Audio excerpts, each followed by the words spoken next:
ஐந்து கரத்தனே ஆணை முகத்தனே எந்தி நிலைமடை போற்றி நந்தி மகனை யான கொழுந்திடை புத்தில் வைத்தடி போற்றுகின்றோமே. முதல்ல விநாயகர் பாடலோட துதியை நம்ம முதல்ல விநாயகர் துதியை தெரியும். நம்ம இந்த ஆடி மாசம் அப்படின்னு பாத்தீங்கன்னா அம்மன் வழிபாடுல ரொம்ப முக்கியமான வழிபாடாக கருதுகிறோம். ஆடி மாசம் பிறந்தாலே அம்மன் வழிபாடு மிகச் சிறப்பான வழிபாடாக அமையும். நம்ம ஒவ்வொரு கோயிலையும் சென்று ஒவ்வொரு அம்மனோட வழிபாடுகளையும் நம்ம போட்டோ எடுத்து இதை கொண்டு அப்டேட் பண்றோம். பாருங்க, தாயோட அலங்கார கோலத்தை பாருங்க, அம்மனோட அருள் பெறுங்க. அம்மனோட வழிபாடுகள் ரொம்ப சிறந்த வழிபாடுகள். அம்மனுக்கு ஆடி பூரம் அப்படின்னா வளையல் கொண்டு போய் வளையல் அம்மனுக்கு சாத்துங்க. ஆடிபூரம் என்றாலே மிக மிக முக்கியமான ஒரு நாள் அப்படின்னு கூறக்கூடிய ஆடிபுரம் தான் முக்கியமான நாளாக உள்ளது. ஆடி 18 அப்படின்னாலும் ஒரு முக்கியமான நாளாக கருதப்படக்கூடியது. மாங்கல்யம் பெண்கள் மாங்கல்யம் மாற்றக்கூடிய நாளாக ஆடி 18 கருதப்படுகிறது. அம்மனுக்கு அப்படின்னு பாத்தீங்கன்னா அப்படின்னா வளையல் சாத்துறது மிக மிக சிறந்த ஒரு இது. அம்மனுக்கு வளையல் நிறைய பொருட்கள் இருக்கு, எல்லாத்தையும் கொண்டே அம்மனுக்கு சாத்துறது மிக சிறந்த ஒரு ஆடி மாசத்துல மிக சிறந்த ஒரு நாளாக தான் அம்மன் வழிபாடு உள்ளது. எல்லாரும் அம்மனை வழிபாடு பண்ணுங்கள். இந்த சேனலை மேலும் சப்ஸ்கிரிப்ஷன் பண்ணுங்கள். ஒவ்வொரு நாளும் உங்களுக்கான புதிய புதிய அம்மன் வழிபாடுகள், எல்லா தெய்வத்தோட வழிபாடுகளும் இதில் அப்டேட் செய்வோம். நீங்க இந்த சேனலை சப்ஸ்கிரிப்ஷன் பண்ணுங்க, லைக் பண்ணுங்க, ஷேர் பண்ணுங்க, கமெண்ட் பண்ணுங்க. ஏதேனும் தகவல் வேணா கமெண்ட் பண்ணுங்க. புதிய புதிய வீடியோகளுடன் புதிய புதிய வழிபாடுகளுடன் நாங்க மீண்டும் மீண்டும் உங்களை சந்திக்க தயாராக இருக்கோம். நல்ல முறையில அம்மன் வழிபாடுகள் பண்ணுங்க.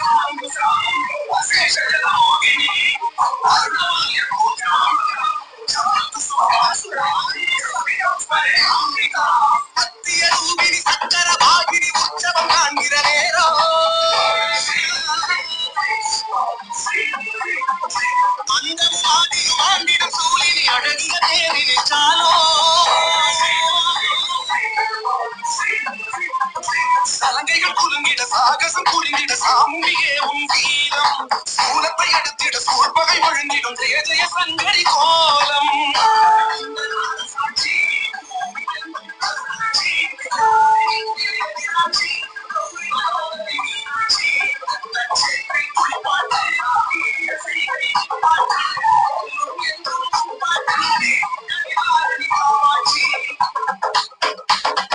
ஆடிப்பூரம்னாலே அம்மனுக்கு நம்ம வழங்கக்கூடிய பொருள் அப்படின்னு பாத்தீங்கன்னா அந்த தட்டுல எல்லாமே இருக்கு. என்னென்ன பொருள் நம்ம அம்மனுக்கு வழங்கக்கூடியது அப்படின்னு பாத்தீங்க அப்படின்னா மெயினா வளையல் ரொம்ப முக்கியமான ஒரு பொருள். அப்படின்னா ஆத்தாளுக்கு பிடித்த ஒரு பொருள் அப்படின்னா வளையல் தான். நீங்க ஏதாவது நேர்த்திக்கடன் நேர்ந்தீங்க அப்படின்னா மெயினா வளையல் மனசுல நினைச்சுக்கோங்க. எனக்கு இந்த காரியத்தை முடிச்சு கொடுது தாய் ஈஸ்வரி அப்படின்னு நீங்க நினைச்சு நான் உனக்கு வளையல் படைக்கிறேன் அப்படின்னு நீங்க நினைச்சீங்க அப்படின்னா அந்த காரியம் கண்டிப்பா நிறைவேறியே தீரும். ஏன்னா அனுபவபூர்வமாக சொல்றேன். அந்த அம்மனுக்கு ஆடிப்பூரம் என்றாலே வளையல், ஆடி 18 ஆடி பூரணம், ஆடி மாசம் என்றாலே அம்மனுக்கு சிறந்த மாசமாக கருதப்படக்கூடிய ஒரு நாள் தான் ஆடி மாசம். ஆடி மாசம் ஒரு மாசமாவே அம்மனுக்கு முக்கியமான ஒரு நாள். ஆடி மாசம் கூழ் காய்ச்சி கொடுக்கிறது ரொம்ப ரொம்ப முக்கியமான ஒரு பிரார்த்தனை வழிபாடாக இருக்கும். ஆடி மாசம் முடிந்த அளவுக்கு ஏதேனும் ஒரு அம்மன் கோயிலை தேர்ந்தெடுத்து அந்த அம்மன் கோவில் ஏதாவது ஒரு வெள்ளிக்கிழமை அன்று அம்மன் பேரில் ஒரு கூழ் காட்சி கொடுக்கிறது கால சிறந்தது, மிகச் சிறந்ததாக கருதப்படக்கூடியது. அம்மனோட முகத்தை பாருங்க, அம்மனோட அழகை பாருங்க, அம்மன் இருக்க தோரணை பாருங்க. அம்மனுக்கு எவ்வளவு தூரம் நம்ம அலங்காரம் செய்து அம்மனை நம்ம வழிபடுகிறோமோ அவ்வளவு தூரம் நமது குடும்பங்கள் மேன்மை அடையும்.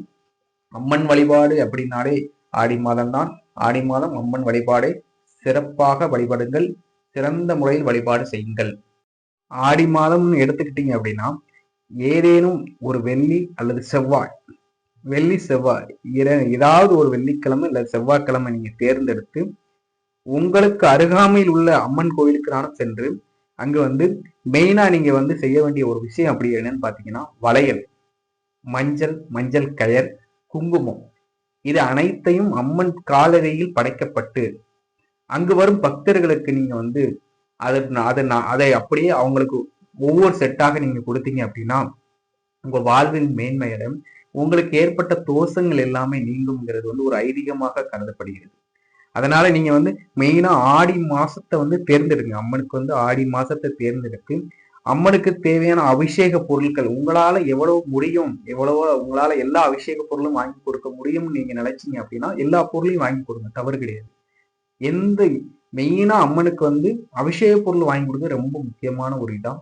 பால் கொடுங்க, இளநீர் கொடுங்க, பன்னீர், இந்த மாதிரி உங்களுக்கு தெரிஞ்ச அபிஷேக பொருட்களை வாங்கி அம்மனுக்கு சாத்துங்க. கம்பல்சரி ஆடி மாசம் ஏதேனும் ஒரு வெள்ளிக்கிழமை ஆடி மாதம் அம்மனை வழிபடுவது மிக கால சிறந்தது. உங்களுடைய தோஷங்கள் எல்லாம் நீங்கும். நீங்க வாழ்வில் என்ன வேணும் அப்படின்னு நீங்க நினைச்சு அந்த அம்மனை வழிபடுவீங்களோ அது கண்டிப்பா நிறைவேறும். அம்மன் வழிபாடு காலச்சிறந்த ஒரு வழிபாடு. ஆடி மாதம் அம்மனை வழிபடுங்கள். இதுக்கு அடுத்து வரக்கூடிய எல்லா போட்டோவுமே வந்து அம்மனுக்கு வந்து என்னென்ன அபிஷேகம் செய்யறாங்க கூடிய போட்டோஸ் தான் வரும். நல்லா பார்த்துக்கோங்க. அம்மனுக்கு என்னென்ன அபிஷேகங்கள் நம்மளால வந்து நேர்ல கூட நம்மளால செல்ல முடியல, கோவிலுக்கு செல்ல முடியல, போக முடியல அப்படிங்கிற கூடியவங்களுக்காண்டி தான் இந்த யூடியூப்ல வந்து எங்களால முடிஞ்ச அளவுக்கு அம்மனோட அபிஷேகத்தை வந்து எடுத்து நாங்க அப்டேட் பண்றோம். முடிஞ்ச அளவுக்கு நீங்க எல்லா அபிஷேகத்தையும் நீங்க இதன் மூலமாக நீங்க பார்க்கலாம். எல்லா அபிஷேகங்களும் பார்க்கலாம். போட்டோஸ் அல்லது வீடியோஸ் மூலமா கூட அம்மனோட அபிஷேகத்தை பார்க்கறது வந்து ரொம்ப காலச்சிறந்தது. ஒரு கோயில்ல போய் அம்மனோட அபிஷேகம் பார்ப்பது தோஷங்கள் நீங்கக்கூடிய அளவுக்கு அபிஷேகங்கள் இருக்கு, ரைட்டா? அதனால நீங்க அபிஷேகங்களை பாருங்க. நம்மளால கோயிலுக்கு செல்ல முடியல அப்படின்னு நினைக்கிறவங்களுக்கு தான் மெயினா இந்த வீடியோ நாங்க அப்டேட் பண்றதே வந்து கோவிலுக்கு செல்ல முடியாத நபர்களுக்கு தான். நல்லா பாருங்க. நம்மளால கோயிலுக்கு செல்ல முடியலங்கிற ஒரு மன வருத்தம் கண்டிப்பா இருக்கவே கூடாது. நீங்க இது மூலமா கூட அம்மனை பிரார்த்தனை பண்ணுங்க. அம்மனுக்கு தேவையான அபிஷேகங்கள் எல்லாம் செய்யப்பட்ட வீடியோ தான் இந்த வீடியோ. நல்ல முறையில் பாருங்க. எல்லா போட்டோவுமே வரும். எல்லா அபிஷேகத்துக்கான போட்டோஸ் எல்லாமே வரும். கடைசி வரைக்கும் நீங்க பாருங்க. உங்களுக்கு மன திருப்தியா இருக்கும்.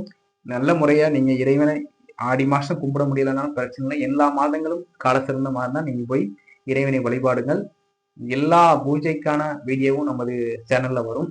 பைரவர் அஷ்டமி, தேய்பிரை அஷ்டமினா பைரவரை எப்படி வழிபாடு செய்யணும், என்னென்ன பூஜைகள் வந்து பைரவருக்கு வந்து என்னென்ன அபிஷேகங்கள் செய்யறாங்க அப்படிங்கிறது எல்லாமே தெளிவாவே உங்களுக்கு வீடியோவாவே வரும். நீங்க பாருங்க. பௌர்ணமி பூஜை, பிரதோஷ கால பூஜைகள், திருக்கார்த்திகை பூஜைகள் அப்படிங்கிற எல்லா வகையான இறைவனோட பூஜைகளும் இதுல வந்து அப்டேட் பண்ணுவோம். எல்லா தெய்வத்தையும் நீங்க வந்து போய் பார்க்க முடியல அப்படிங்கிறக்கூடிய வருத்தம் உள்ளவங்களுக்கு கண்டிப்பா இதன் மூலமாக ஒரு பயனடைவீர்கள் அப்படின்னு நம்புகிறோம். அதனால நமது சேனலை மெயினா சப்ஸ்கிரிப்ஷன் பண்ணிக்கோங்க. லைக் பண்ணுங்க, ஷேர் பண்ணுங்க, மற்ற நண்பர்களுக்கெல்லாம் ஷேர் பண்ணுங்க, கமெண்ட் பண்ணுங்க. இதுவோட மேல புதிய தகவலுடன் மீண்டும் சந்திப்போம். நன்றி, வணக்கம். அம்மனுக்கு வழிபாடு செய்யும் பொழுது நம்ம வந்து அபிஷேக பொருட்கள் வாங்கி கொடுக்கிறது ரொம்ப கால சிறந்தது. அப்படி நீங்க என்னென்ன அபிஷேக பொருள் வாங்கி கொடுத்தீங்கன்னா அது என்னென்ன கால சிறந்தது அப்படிங்கறத நம்ம வந்து பார்ப்போம். இப்போ வந்து தண்ணீர், இப்போ அபிஷேகத்துக்கு வந்து நீங்க நார்மலா நம்ம கொடுக்கக்கூடிய தண்ணீர் முதற்கொண்டு கொடுத்தீங்க அப்படின்னா மனசாந்தி கிடைக்கும். அதாவது அபிஷேகத்துக்கு வந்து தண்ணீர் கொடுத்தீங்கன்னா கூட போதும். அதாவது நம்ம வேற பொருள் வாங்கி கொடுக்க முடியல, நம்மளால முடிஞ்ச தண்ணீர் மட்டும் கொடுப்போம் அப்படின்னு நீங்க நினைச்சு தண்ணீர் கொடுத்தா கூட போதும், மனசாந்தி அடைவீங்க. நல்லெண்ணெய், அடுத்ததுல வந்து நல்லெண்ணெய் இருக்கு.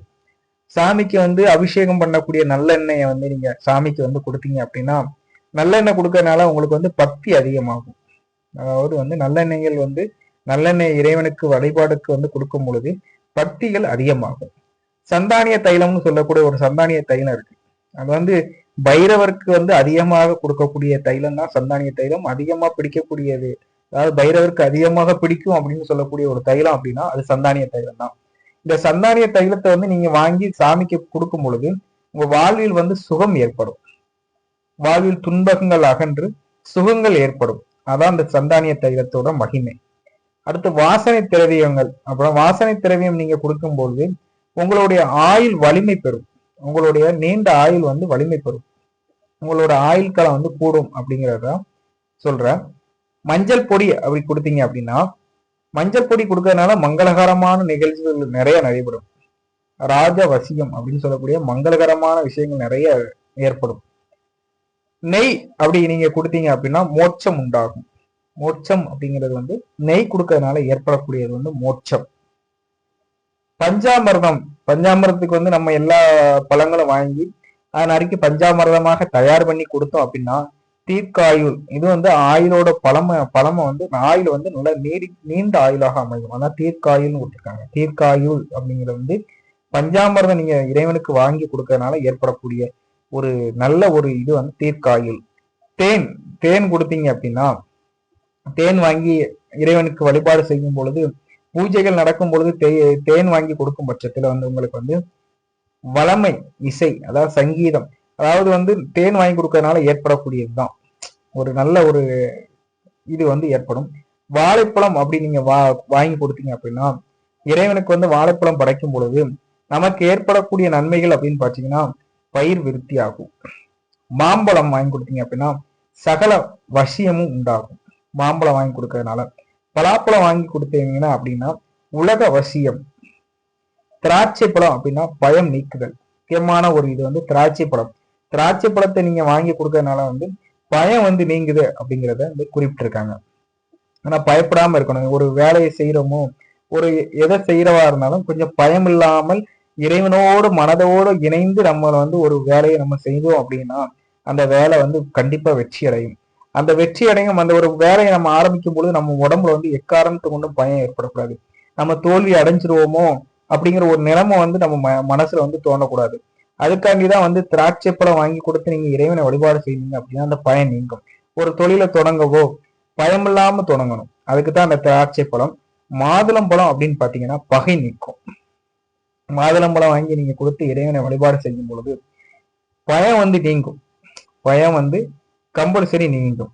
இப்போ வந்து விபூதி வாங்கி கொடுத்தீங்க அப்படின்னா அப்போ வந்து விபூதி அபிஷேகம் தான் பண்றாங்க. விபூதி அபிஷேகம் பாத்தீங்க அப்படின்னா விபூதியை கரைச்சி அதனால அபிஷேகம் நடக்கிறது. இந்த விபூதி அபிஷேகம் வந்து நம்ம வாழ்க்கையில வந்து ஞானம் அதிகமாக ஏற்படும். ஞானம், அதாவது நல்ல ஞானங்கள் வந்து நமக்கு தோன்றும். ஞானங்கள் வந்து முக்கியமான ஒரு இதான் ஞானம்ங்கிறது. விபூதி வாங்கி கொடுப்பதனால ஏற்படக்கூடிய ஒரு இது. அதுக்கடுத்து அப்படின்னு பாத்தீங்கன்னா பழங்கள், பல வகைகள் நீங்க வாங்கி கொடுக்கும் பட்சத்துல வந்து பூமி லாபம், நல்ல புத்தி கிடைக்கும். தேங்காய் துருவல் அப்படிங்கறது நீங்க கொடுத்தீங்க அப்படின்னா அரசுரிமை கிடைக்கும். தேங்காய் திருவல் அப்படிங்கிற துருவல் வாங்கி கொடுத்தீங்க அப்படின்னா அரசுரிமை கிடைக்கும். சர்க்கரை அப்படி நீங்க வாங்கி கொடுத்தீங்கன்னா பகை அழித்தல். பகையை வந்து நீங்க அழித்தல் கூடியது வந்து சர்க்கரை வாங்கி கொடுப்பதனால அழியும். பால் வாங்கி கொடுத்தீங்கன்னா ஆயுள் விருத்தி. பால் வந்து நிறைய நன்மைகள் உண்டு. ஆனா நமக்கு தெரிஞ்ச ஆயுள் விருத்தி சொல்றோம். ஒவ்வொரு தெய்வத்துக்கும் ஒவ்வொரு விதமான இது இருக்கு. அதாவது நம்ம வாங்கி கொடுக்கிற ஒவ்வொரு தெய்வத்துக்கும் வாங்கி கொடுக்கக்கூடிய அபிஷேக பொருள் வந்து ஒவ்வொரு தெய்வத்துக்கும் ஒவ்வொரு மாதிரியான நன்மைகள் வந்து நமக்கு கிடைக்கும். இப்போ பைரவர்னு எடுத்துட்டே அப்படின்னா அதிகமா வந்து நம்ம வந்து மிளகு மூலமா தான் நம்ம வந்து மிளகு வச்சு நம்ம விளக்கு போட்டோம் அப்படின்னா நம்ம வேண்டியது கிடைக்கும். சனீஸ்வரன் அப்படின்னு எடுத்துட்டீங்க அப்படின்னா எள் வச்சு விளக்கு போடணும். கம்பல்சரி சிவப்பு துணியில வந்து எள்ளை கெட்டி அதுல வந்து விளக்கு நல்லெண்ணெயால் விட்டு விளக்கு போட்டீங்க அப்படின்னா கேட்டது கிடைக்கும். நம்மளுக்கு வந்து ஏதேனும் தோஷங்கள் இருந்தாலும் அதுல இருந்து நீங்குவதற்கான வழியும் கிடைக்கும் எள் தீபம் ஏற்றுவதனால. அது மாதிரிதான் நம்ம வந்து சர்க்கரை வாங்கி கொடுத்தோம் அப்படின்னா பகை அழித்தல் ஏற்படும். பால் வந்து பால் அபிஷேகம் தான் நடந்துகிட்டு இருக்கு. பால் நீங்க வாங்கி கொடுக்கறதுனால ஆயுள் விருத்தி. பால் வாங்கி கொடுத்தீங்க அப்படின்னா ஆயுள் விருத்தி. உங்களோட ஆயுள் வந்து நல்லா விருத்தி அடையும் பால் வாங்கி கொடுக்கறதுனால. பால் வந்து எல்லா தெய்வத்துக்கும் பொதுவானது. நீங்க எந்த தெய்வத்துக்குனாலும் நம்மளால எல்லா அபிஷேக பொருளும் வாங்கி கொடுக்க முடியாத ஒரு பட்சத்தில் ஏற்படும் பட்சத்தில் நம்ம வந்து நம்மளால முடிஞ்சது வந்து ஒரு பாலால் வாங்கி கொடுக்கலாம். எல்லா அபிஷேக பொருளும் நம்மளால வாங்கி கொடுக்க முடியல அப்படின்னு உங்களுக்கு தோணுது அப்படின்னா நீங்க பால் வாங்கி கொடுக்கலாம். பால் வாங்கி கொடுக்கறதுனால ஆயுள் விருத்தி நல்லா உண்டாகும். அடுத்து தயிர்னு இருக்கு. தயிர் அபிஷேகம் அப்படின்னு நீங்க பாத்தீங்கன்னா மக்கள் விருத்தி அப்படிங்கிறது வந்து தயிர் அபிஷேகம் செய்வதனால மக்கள் விருத்தி ஏற்படும். அது நமக்கு சுற்றாறு உறவினர்கள் எல்லாமே நம்மளோட ஒத்து வருவாங்க தயிர் வாங்கி கொடுக்கறதுனால. இளநீர் அப்படின்னு பாத்தீங்கன்னா நல்ல புத்திர பேரு. கரும்பு சாறு அப்படின்னு நீங்க பாத்தீங்க அப்படின்னா கரும்பு சாறுனால நம்ம ஏற்படக்கூடியது அப்படின்னு பாத்தீங்கன்னா கரும்பு சாறு வந்து சாஸ்திர தேர்த்தி வந்து ஏற்படுகிறது. இது வந்து மஞ்சப்பொடி அபிஷேகம் தான் நடக்கு. முதல்ல நான் சொல்லிட்டேன், மஞ்சப்பொடி அபிஷேகம் நீங்க செஞ்சீங்க அப்படின்னா ராஜ வசியம் ஏற்படும். மஞ்சளால அம்மனுக்கு அபிஷேகம் செய்யும் பொழுது ராஜவசியம் வந்து ஏற்படும். இறைவனை வந்து நம்ம வணங்க பொழுது, ஒரு கோயிலுக்கோ எங்கேயோ நம்ம சென்றோம் அப்படின்னா, இறைவனை வழிபடும் பொழுது நம்ம வந்து இறைவனை பார்க்கும் செல்லும் போது வெறுங்கையால செல்லாதங்க. நம்மளால முடிஞ்சது ஒரு பழம், ஒரு எலுமிச்சம்பழமோ இல்ல அப்படின்னா ஒரு பூவோ நீங்க கொண்டு போங்க. கொண்டு போய் இறைவனிடம் படைத்து அந்த இறைவனிடம் வணங்கி வாருங்கள். அப்பெல்லாம் தான் நம்ம, அதாவது வெறுங்கையோடு நம்ம செல்ல வேண்டாம். எப்போதுமே ஆலயங்களை நோக்கி செல்லும் பொழுது இறைவனுக்கு ஏதேனும் நம்மளால் முடிந்தது கொண்டு போறது ரொம்ப கால சிறந்ததாகும். அரிசி மாவு பொடி அப்படின்னு பாத்தீங்கன்னா, அரிசி மாவு பொடி அப்படின்னு பார்த்தா பிறவி பிணி நீக்குதல். அரிசி மாவு பொடி வந்து பிறவியில உள்ள பிணியை கூட நீக்கக்கூடிய ஒரு தன்மை இருக்கு அப்படின்னா அரிசி மாவு பொடிக்கு தான் இருக்கு. அரிசி மாவு பொடிக்கு வந்து பிறவி பனிப்பொடி நீக்குதல், பிணி வந்து நீக்கக்கூடியது. பிறவில இருந்த பிணியை நீக்கக்கூடியதுதான் அரிசி மாவு பொடி. பஞ்சகாவியம் அப்படின்னு பாத்தீங்கன்னா ஆத்ம சுத்தி பாவ நிவர்த்தி. பஞ்சகாவியம் அப்படிங்கிறது வந்து பாவ நிவர்த்தி அடைகிறது. நீங்க செய்த பாவங்கள்லாம் நிவர்த்தி அடையணும் நீங்க நினைச்சீங்க அப்படின்னா பஞ்சகாவியம் நீங்க வந்து இறைவனுக்கு படைத்தல் ரொம்ப ஒரு முக்கியமான ஒரு கருத்தாகும். பஞ்சகாவியங்களை வந்து வாங்கி நீங்க சாமிக்கு வந்து கொடுக்கறதுனால ஏற்படக்கூடிய நன்மைகள் அப்படின்னு பாத்தீங்கன்னா பாவ நிவர்த்தி ஆகும். எலுமிச்சம்பழம் யமபயம் நீக்குதல். எலுமிச்சம்பழம் வந்து எல்லா தெய்வத்துக்குமே வந்து நீங்க எலுமிச்சம்பழம் கொடுக்கணும். எலுமிச்சம்பழம் வந்து என்ன அப்படிங்கன்னா யம பயத்தை நீக்குதல். யம பயத்தை நீக்கக்கூடிய ஒரே இதான் வந்து எலுமிச்சம்பழம். இப்போ வந்து நடக்கக்கூடிய அபிஷேகம் அப்படின்னு பாத்தீங்கன்னா பஞ்சாமிர்த அபிஷேகம் நடக்குது. பஞ்சாமிர்த அபிஷேகம் அப்படின்னா தீக்காயுள் தான் கொடுக்கக்கூடிய ஒரு தன்மையை கூடியதுதான் பஞ்சாமிர்த அபிஷேகம். அம்மனுக்கு பஞ்சாமிர்த அபிஷேகம் நடைபெறுகிறது. அம்மனை பாருங்க. அபிஷேகங்கள், ஒவ்வொரு அபிஷேகங்களும் நம்ம பொருள்கள் வாங்கி கொடுக்க முடியுமோ முடியலையோ அப்படிங்கிறது நீங்க நினைக்க வேண்டாம். நம்மளால முடிஞ்சதை வந்து அம்மனுக்கு அபிஷேக பொருள் வாங்கி கொடுங்க. அந்த அபிஷேக பொருளை வாங்கி கொடுத்துட்டு நடக்கக்கூடிய அனைத்து அபிஷேகங்களையும் தன் கண்களாக நீங்க உட்கார்ந்து இறைவன் அருகாமையில் இருந்து அனைத்து அபிஷேகங்களையும் பாருங்க. அந்த அபிஷேகங்களை பார்க்கறதே நமக்கு கோடி புண்ணியமாக இருக்கும். நெல்லி முள்ளிப்பொடி அப்படின்னு சொல்லக்கூடிய ஒரு அபிஷேக பொருள் இருக்கு. இது வந்து நோய் நீக்கக்கூடிய ஒரு இதான் வந்து நெல்லி முள்ளிப்பொடி அப்படிங்கிறக்கூடிய ஒரு அபிஷேகம். அன்னம் அப்படின்னா அன்னதானம் வணங்கக்கூடியது. அதாவது இறைவனுக்கு வந்து அன்னம் படைச்சு அதை வந்து இல்லாதவங்களுக்கு கொடுக்கும் பொழுது நம்மளுடைய ஆயுள், ஆரோக்கியம், தேச அபிவிருத்தி ஏற்படுகிறது. மெயினா வந்து அன்னதானம்ங்கிறது வந்து ஒரு முக்கியமான ஒரு இது. அன்னதானம் வணங்குறது காலச்சிறந்ததும், இறைவன் கோயில்ல அன்னதானம் கொடுக்கறது ரொம்ப சிறந்த ஒரு இது நிகழ்வு. அன்னதானம் மேக்சிமம் அன்னதானம் வழங்குறதுக்கு உங்களுக்கான வாய்ப்பு இருக்கும் பட்சத்தில் நீங்க வந்து அன்னதானம் கொடுங்க. அன்னதானம் கொடுக்கறதுனால எந்த இதுவும் கிடையாது. உங்களால முடிஞ்சது புளியோரையோ இல்ல லெமன் சாதம் இல்ல தயிர் சாதம் கூட சொல்லக்கூடிய சாமிகளுக்கு உரிய அந்த டயத்தில் நம்மளால என்ன செய்ய முடியுமோ அதை வந்து நீங்க வந்து இறைவனுக்கு படைச்சு அங்க வரும் பக்தர்களுக்கு நீங்க வழங்க. அன்னதானத்தோட பஞ்சாமிரதத்தை நீங்க இணைச்சு செய்யுங்க. இப்பவும் பஞ்சாமிரத அபிஷேகம் தான் நடந்துகிட்டு இருக்கு. அம்மனுக்கு பஞ்சாமிரத அபிஷேகம் தாய் ஈஸ்வரி, அம்மா மாரியம்மா என்று அழைக்கக்கூடிய நம்மளது அம்மா அவர்களுக்கு பஞ்சாமிரத அபிஷேகம் நடைபெறுகிறது. பஞ்சாமிரத அபிஷேகத்தை பாருங்க. தாய் ஈஸ்வரி அம்மனுக்கு வந்து பஞ்சாமிரத அபிஷேகம் நடைபெறுகிறது. அடுத்து பச்சை கற்பூரம் வாங்கினீங்க அப்படின்னா பயம் நீக்குதல். பச்சை கற்பூரம் வாங்கி நீங்க இறைவனுக்கு கொடுத்தீங்க அப்படின்னா பயம் நீக்குதல். பயம் வந்து நமக்கு ஏற்படாது. முக்கியமான அபிஷேகமான தயிர் அபிஷேகம் நடக்கிறது. இறைவன் அருளால தயிர் அபிஷேகம் மக்கள் விருத்தி, மக்கள் செல்வங்கள் வந்து கூடும். தயிர் அபிஷேகம் அம்மனுக்கு வந்து நடைபெறுகிறது. பாருங்க. விபூதி ஆல்ரெடி நான் சொன்னதா, விபூதி வந்து ஞானம். அடுத்து வஸ்திரம், இறைவங்களுக்கு வாங்கி கொடுக்கக்கூடிய பட்டு வந்து வஸ்திரம். அதனால நமக்கு ஏற்படக்கூடிய யோகம் அப்படின்னு பார்த்தா ராஜ யோகம் ஏற்படும். அம்மனுக்கு வந்து வஸ்திரம் நீங்க வாங்கி கொடுத்தீங்க அப்படின்னா ராஜ யோகம் ஏற்படும். புஷ்பம், அதாவது பூக்கள் நீங்க வாங்கி கொடுத்தீங்க அப்படின்னா மகிழ்ச்சி. கோயிலுக்கு செல்லும் பொழுது கொஞ்சமாவது நீங்க பூ எடுத்துட்டு போங்க. குறையா, அதாவது சிறிதளவு பூவாவது நீங்க எடுத்து கொண்டு போய் நம்மளால முடிஞ்ச அளவு இறைவனுக்கு வந்து சிறிதளவு பூ படைத்து அந்த இறைவனை வணங்கிட்டு வாங்க. மன நிம்மதி, ஆரோக்கியம், செல்வம் அனைத்துமே கிடைக்கும். சந்தனம் அப்படிங்கிறது அபிஷேகம் நடைபெறுகிறது. சந்தன அபிஷேகத்தை நீங்க பாத்தீங்கன்னா அப்படின்னா செல்வமும் சுபர் யோகமும் நமக்கு வந்து கிடைக்கும். செல்வம் வந்து பெருக்கும். சந்தனாபிஷேகம் வந்து நடைபெறக்கூடிய சந்தனாபிஷேகத்துல வந்து நம்மளால முடிந்த அளவு சந்தனம் வாங்கி கொடுத்தீங்க அப்படின்னா செல்வம் பெருகும். கஸ்தூரி தைக்கக்கூடிய கஸ்தூரி மஞ்சள் வாங்கி கொடுத்தீங்க அப்படின்னா வெற்றி உண்டாகும். வெற்றி எதுலையும் நீங்க ஜெயிக்கலாம், எந்த விஷயத்துல கூட நீங்க ஜெயிக்கலாம். ஒரு காரியத்தை நினைச்சு நீங்க செயல்படலாம். ஒரு காரியத்தை நினைச்சு நீங்க இறைவனை வழிபட விட்டு கஸ்தூரியை வந்து வாங்கி கொடுத்தீங்க அப்படின்னா வெற்றி உண்டாகும். கண்டிப்பா வெற்றி உண்டாகும். இறைவனை வந்து மனதார வேண்டி எனக்கு இந்த காரியம் நடந்தேற வேண்டும், நடைபெற வேண்டும் என்று நீங்க நினைத்து அந்த அம்மனுக்கோ இல்ல நீங்க எந்த இஷ்ட தெய்வத்துக்கு நீங்க கொடுக்குறீங்களோ கஸ்தூரி கண்டிப்பா உங்களுக்கு வெற்றி உண்டாகும். வலம்புரி சங்கு தீவனை நீங்கும்.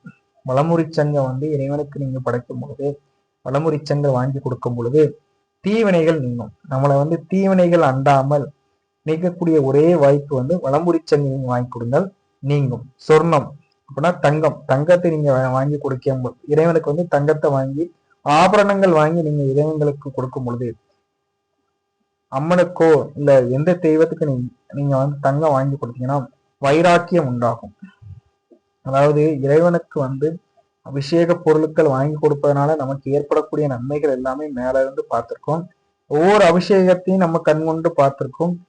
கோயில்களுக்கு செல்வது மட்டும் இல்லாம அபிஷேக நேரங்களில் அபிஷேகங்களை பார்ப்பது ரொம்ப கால சிறந்தது. இறைவனை அபிஷேகம் பார்த்துக்கொண்டு இறைவனோட நாமத்தை நீங்க உச்சரிச்சுக்கிட்டே இருங்க.